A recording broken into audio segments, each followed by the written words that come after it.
Vítejte na Mobile World při srovnání dvou telefonů Samsung Galaxy S3 Neo a Nokia Lumia 530 Dual SIM. A my se podíváme, co je v balení tohoto mobilu. Takže první máme Nokia Lumia 530 Dual SIM, takže se v rychlosti podíváme, co máme v balení. Balení, jak už jste viděli v naší recenzi na tento mobil, je samotný mobil a ve spodní části se nachází různé propagační manuály a propagační listy a nabíječka, která funguje pouze jako nabíječka, žádný USB konektor, pouze mikro USB, který strkáte do samotného mobilu na nabíjení. Pokud chcete i propojení s počítačem, to bohužel nejde. Vidíte, je to normální mikro USB, nemůžete strkat jakoukoliv stranou pouze jednou, takže je to mikro USB a žádné USB není, je to pouze nabíječka. A nyní kolega pohovoří o balíček pro Samsung Galaxy S3 Neo. Když otevřeme balíček, na horní části na nás čeká mobilní telefon. V dolní části se nachází uživatelská příručka v českém jazyce. Dále tady máme USB kabel, který slouží jako nabíječka a propojení s počítačem nebo ničím jiným. Příručka v různých jazycích. Pecková sluchátka se špuntíky. Máte na nich jedno tlačítko pro zvedání hovorů a dvě pro regulování hlasitosti. Nabíječku a náhradní špunty do sluchátek. A teď srovnáme tyto balení.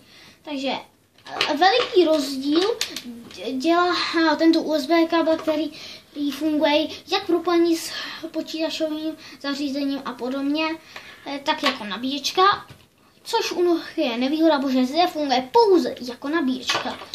Takže toto prozatím dáme stranou. Pak, jinak, manuály tu jsou v podstatě stejné, jen od Samsung Galaxy S3 Neo je mnohem obsáhlejší, protože je taky je ve více jazycích. Pak samozřejmě tady ty pecková sluchátka se špunty, které jsou dokonce náhradní, nejsou žádná sluchátka. U sluchátek se musíme pozastavit, ty jsou opravdu, testovali jsme je, jsou výborná. I tento ovládací panel, kde je mikrofon, můžete stopovat hluk, zvedat hovory, zvyšovat hlasitost a podobně, což je opravdu výhoda. Sluchátka se nám z redakce sedí opravdu dobře, hrají opravdu pěkně, mají pozlacený konektor a tyto sluchátka jsou opravdu úžasná.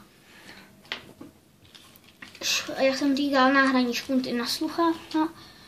A jinak tu v podstatě je rozdíl v designu balení a v samotných mobilech. A teď je design tohoto mobilu Nokia Lumia 530 Dual SIM. Mobil má 4palcový displej, který opravdu nám vyhovuje, protože to je opravdu kompaktní mobil.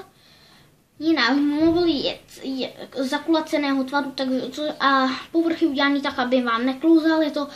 Je to prostě taková, je to takový plast, který zase tak moc neklouže jako u mobilu Samsung Galaxy S3 Neo. Opravdu to je rozhodně lepší než u takového Samsungu Galaxy S3 Neo, protože to opravdu klouže míň, ale i tak je docela pravděpodobnost, že vám to sklouzne. Jinak teď se podíváme na takový detaily. Zde to vypadá, jako kdyby to nás překvapilo, jsme mysleli, že máme špatný kus. Ne, toto je mikrofon. Opravdu žádná tlačítka tu nevidíme, myslíte si, že se rozsvítí? Ne, ty si nám přesunul na tento 4palcový displej. Tlačítka pro návrat, rychlou volbu a zpět. Zde máme mikro USB na nabíjení a propojení s počítačem. Zde máme reproduktor, který neslouží pro hovory, ale pro hraní her, poslouchání hudby a podobně. Jinak zde je hovorový reprák. Logo výrobce, které je udělané opravdu hezky. a fotoaparát. Tak, teď se koukneme na design Samsung Galaxy S3 Neo.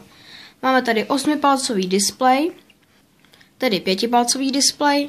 Zde se nachází reproduktor pro hovory, přední fotoaparát a kamera, různé informační světýlka.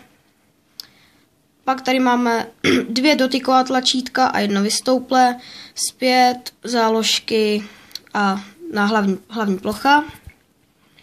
Z boku se nachází tlačítko pro zamknutí, odemknutí, vypnutí a zapnutí mobilního telefonu. Z dalšího boku se nachází regulování hlasitosti. Ze zhora telefonu se nachází 3,5 mm jack konektor.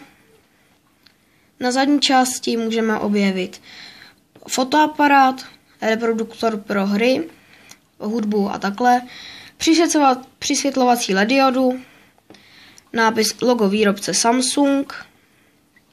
Ze spodní části zde máme konektor pro vložení nabíječky. A to je všechno, co designově tento mobilní telefon nabízí. A teď se podíváme na parametry tohoto mobilu Nokia Lumia 530 Dual SIM.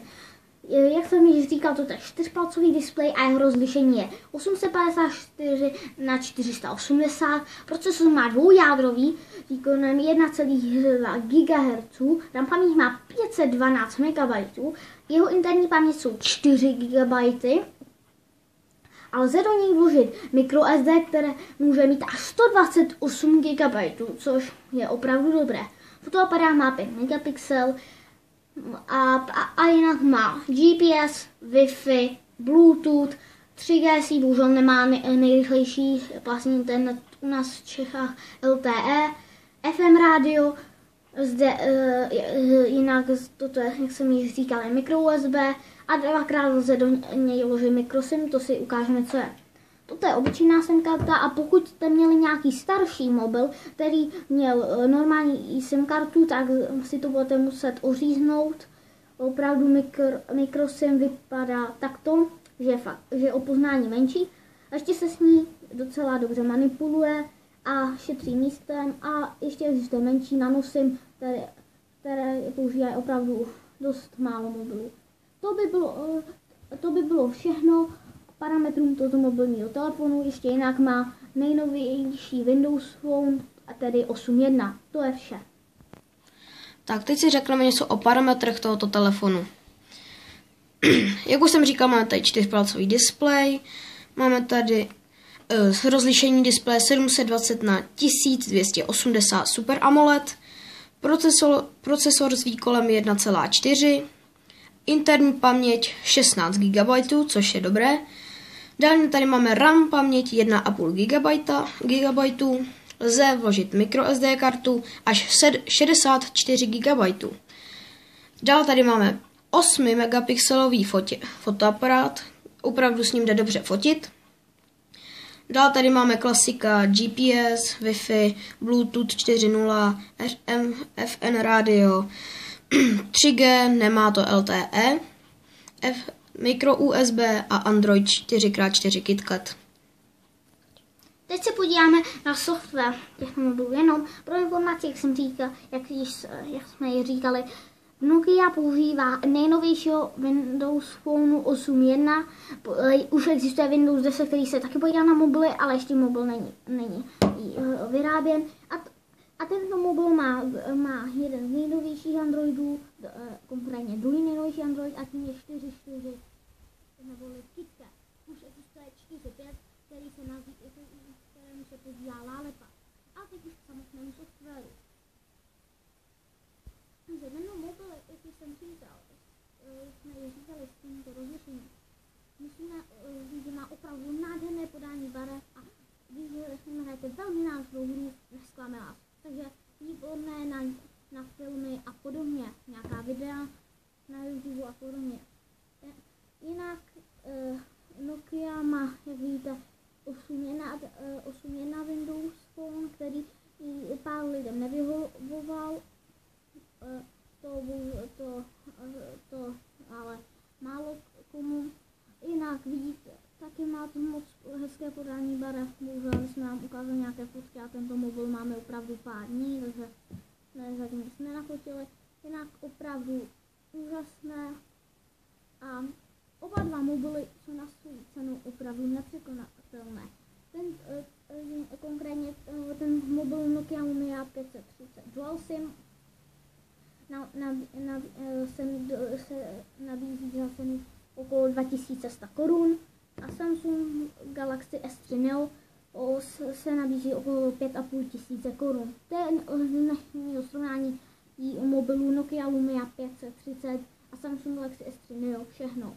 Uvidíme se u dalšího videa. Nashledanou.